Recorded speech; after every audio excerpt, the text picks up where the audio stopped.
Hello, everyone. Welcome to That's English. Hello. What have you got there, Annabelle? Oh, it's the Houses of Parliament. Last Sunday, I went on a tour of the Houses of Parliament and I bought this souvenir. Was the tour interesting? Oh, it was fascinating.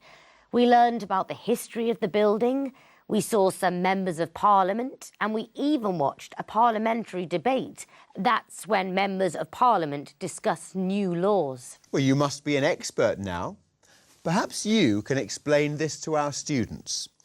If our Parliament meets in this one building, why do we call it the Houses of Parliament and not the House of Parliament? Because in the UK, we have two houses that make decisions on our laws. The House of Lords and the House of Commons. And what's the difference between the two houses? One of the differences is in the way the members are elected or chosen. But you'll learn more about that and about the traditions of the Houses of Parliament in our documentary. And while you watch, try to answer this question. What parliamentary rule must the Queen follow? The Houses of Parliament, one of the timeless images of London and a symbol of parliamentary democracy. This neo-Gothic style building was built in 1870. But Parliament has been meeting on this site since the 13th century. Over the centuries, important political decisions have been made in this building. Women were given the right to vote, the National Health Service was set up, and war was announced. It's an intrinsic part of the nation's history. And because Parliament is one of Britain's oldest institutions, it has some very old and sometimes strange traditions. We spoke to historian Mike Westwood to find out which facts about the Parliament are true and which are not so true. Fact number one: all members of Parliament are elected by the public. Well, this isn't really true. The Houses of Parliament consist of two chambers, the House of Commons and the House of Lords. In fact, only members of Parliament in the House of Commons are elected by the public, whereas members of the House of Lords are in fact appointed. There are many ways to become a Lord. They can be directly appointed by the reigning sovereign, and some Lords are also appointed by political parties. However, they are never elected by the British public. Fact number two: Britain has a written constitution. This is not entirely true. Britain's laws are written on a huge number of documents, which are actually kept in this building here, the Victoria Tower. However, there is not one single document on which all British law is written. Britain is a monarchy, and the Queen is the head of state. But the power of the royal family in Britain is symbolic, not real power.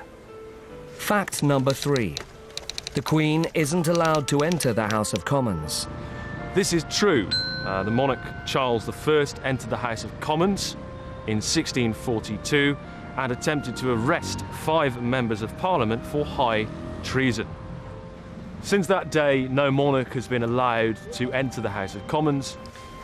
However, monarchs are permitted to enter the House of Lords. Parliament is open to the public all year round.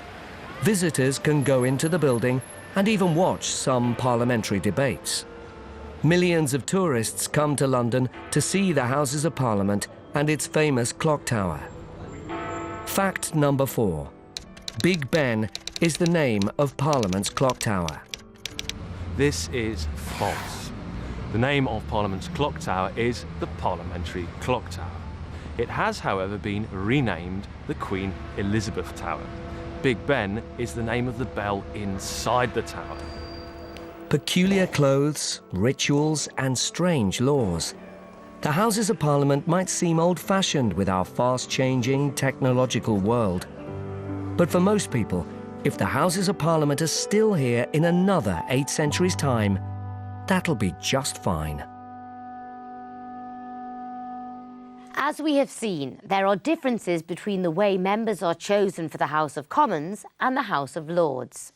Yes, for example, all members of the House of Commons are elected by the public, but members of the House of Lords are appointed, son nombrados. That's right. And did you notice that there are several ways to refer to the king or queen? Yes, one way is to call them a monarch. And the other is to talk about the sovereign. And talking of the Queen, did you manage to answer the question? What parliamentary rule must the Queen follow? Let's watch. Fact number 3. The Queen isn't allowed to enter the House of Commons. This is true. The monarch Charles I entered the House of Commons in 1642 and attempted to arrest 5 members of Parliament for high treason. Since that day, no monarch has been allowed to enter the House of Commons. My government's However, monarchs are permitted to enter the House of Lords. So the Queen isn't allowed into the House of Commons, but she is allowed into the House of Lords. Did you vote for your Member of Parliament, or MP, in the last election, Annabelle? Yes, I did. I always vote. We live in a democratic society, so I think it's important. Absolutely. But a lot of people in this country don't take an interest in politics. In the last election, only 65% of the public voted. Let's find out if other countries are more or less politically active. We asked a group of international friends, do people in your country take an active interest in politics? Most people are very interested in politics, I think, especially young people at the moment. There's quite a big student movement of people really interested in the future of our country. In America, I do believe that politics is the driving force of the people. So the majority of a lot of people are very active concerning politics. Yes, South Africans have always been interested in politics, going back to the times of apartheid, where it was a very mixed country at the time. People are very interested in politics. We have so many political parties that are governing the nation, so I would say yes. Lots of Scottish people are very involved in politics nowadays, especially with the struggle for independence. I think nowadays people like to take an interest in politics, actually. Over the years, I think it's grown and grown and grown. I think people take more interest in politics now. When money is a problem, people listen to what the political people are saying and how things are going to change. The English guy makes a good point. People take an interest in politics when it affects things that matter to them, like money. Or, as the Scottish girl says, the struggle for independence. Struggle is another word for fight or battle. Hundreds of years ago, the Scottish fought a battle for independence against the English. These days, the fight for Scottish independence continues, but it's a political fight, not a violent struggle. In today's episode of That's Britain, Nigel visits the city of Stirling in Scotland and finds out about its history. As you watch, try to answer this question. Who was William Wallace?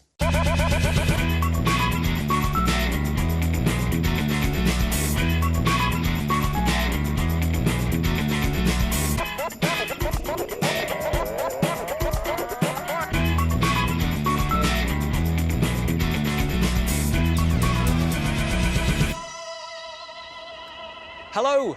Today we're back in Scotland, visiting a place that's extremely important in Scottish history. This is Stirling Bridge, and to find out what happened here, I'm joined by local historian David. Hello. Hi David. Could you explain why Stirling Bridge is so important in Scotland's history? It's the first major victory for the Scots in the Battle of Independence with England in the Middle Ages. 6,000 Scots defeating a vastly superior armed 20,000 English. Wow. Now, can I ask you personally, David, whether you think Scotland should be independent from England? On a personal basis, I'm as British and as European as I am Scottish. I probably lean more to federalism. So I think not really the right time. David, thanks very much for talking to us today. You're most welcome.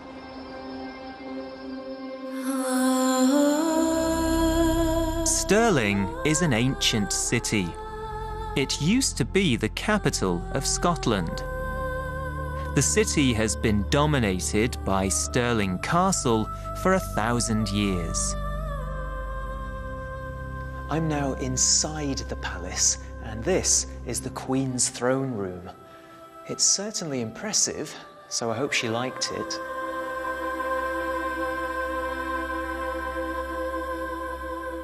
I'm here in the Queen's bedchamber with Eleanor, who works at Stirling Castle.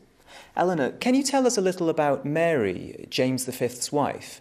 She kept the throne safe for her little daughter, Mary, Queen of Scots, who, of course, was the mother of James VI and the first of England, the very first king to hold Scotland's crown and England's crown, the joint throne. Eleanor, thank you very much for talking to us today. A pleasure. Just over there is the Wallace Monument. You may remember the film Braveheart. Well, Braveheart's real name was William Wallace. He was one of Scotland's great heroes, and this incredible structure is a memorial to him. Let's finish with something really Scottish.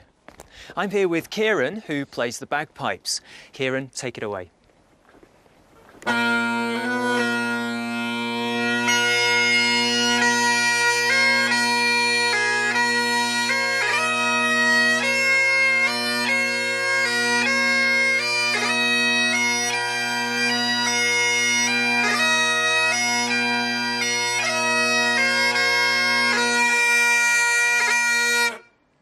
Kieran, that was excellent. Thanks very much. Next time, we're heading to Scotland's present capital city, Edinburgh. I'll see you there. Bye. No film about Scotland is complete without the sound of bagpipes. True. Let's take a look at our question. Who was William Wallace? Just over there is the Wallace Monument. You may remember the film Braveheart. Well, Braveheart's real name was William Wallace. He was one of Scotland's great heroes, and this incredible structure is a memorial to him. So, William Wallace was one of Scotland's great heroes. And they even built a monument in his memory, the Wallace Monument. Your grandfather was born in Scotland, wasn't he, Ashley? What was his view on Scottish independence? I'm not sure, but he married my grandmother, who was English. So I guess that was his way of unifying the two countries. I'm sure it was. Well, that's all we have time for today. We'll see you next time. Yes, bye-bye for now.